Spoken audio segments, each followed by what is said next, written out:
The city felt different at night, quieter in places where it shouldn't be, louder where no one was supposed to notice. Max followed the bus at a distance that felt wrong, not close enough to scare her, not far enough to lose sight of it. He didn't need to see Masha inside to know where she was. He knew the route, knew the rhythm of the stops, knew how long it would take before she reached the neighborhood where the lights changed and the streets grew familiar. What he didn't know was who else was watching.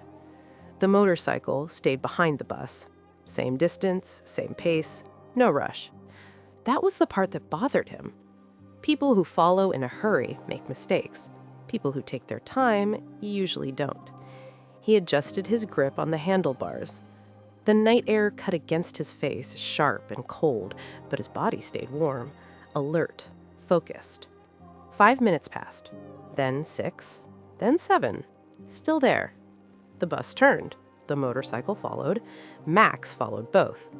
His mind ran through possibilities faster than the road beneath him. Maybe it was nothing. Maybe it was coincidence. Maybe two people on a bike had somewhere to be and the bus just happened to be in their way. But he didn't believe in coincidence like that. Not anymore. The motorcycle slowed. Not abruptly, not enough to raise alarms, just enough to feel intentional. Then it turned. Not toward the bus, away. Max didn't hesitate. He followed. The road narrowed, streetlights spaced farther apart, the city pulling back, giving room to shadows.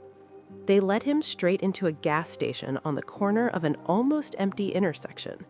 A convenience store that stayed open because it had to, not because it wanted to. Max pulled in first. Max followed, parking a few spaces away. He killed the engine and sat still for a second. Watched. They didn't remove their helmets. That mattered. People who stop for snacks take off their helmets. People who don't are waiting. They went inside. Together. Max waited 10 seconds. Then he followed. The bell above the door rang softly as he stepped in. Fluorescent lights hummed overhead. Shelves half full. A tired cashier scrolling through his phone behind the counter. The smell of old coffee and gasoline clung to the air.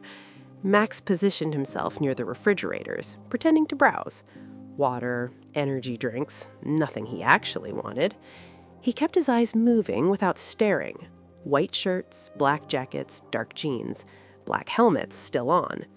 They stood near the back, pretending to look at snacks, not touching anything, not touching anything, not speaking, waiting. His pulse stayed steady, for now. Minutes passed slowly. Too slowly. The store felt smaller the longer he stayed. Every sound echoed too loud. Every movement felt exaggerated. He checked the time. Masha should have been home by now. He reached into his pocket and pulled out his phone. No messages. He told himself not to overthink it. She liked the bus because it helped her think. She liked the quiet, the time alone. Still, he called her. Once. It rang. No answer. He waited. Called again, straight to voicemail. He frowned. She always kept it close, always checked it. Unless... His chest tightened slightly. He looked toward the men again, still there, still watching nothing, or everything. His mind shifted gears. What if someone else was on the bus? What if this wasn't just about following, but timing? What if she had been watched before today, and he'd only just noticed? He shook his head slightly. No proof, no panic. Yet. He typed a message. Did you get home okay? Sent. The screen stayed silent. He slipped the phone back into his pocket, jaw tightening. The men hadn't moved. 10 minutes now. Too long for snacks, too long for coincidence. The cashier glanced at them once, then away. Didn't care, didn't want to. Max felt the shift inside himself, the calm cracking. He wasn't supposed to be here waiting. He was supposed to be making sure she was safe. Every second that passed felt heavier. He checked his phone again. Nothing.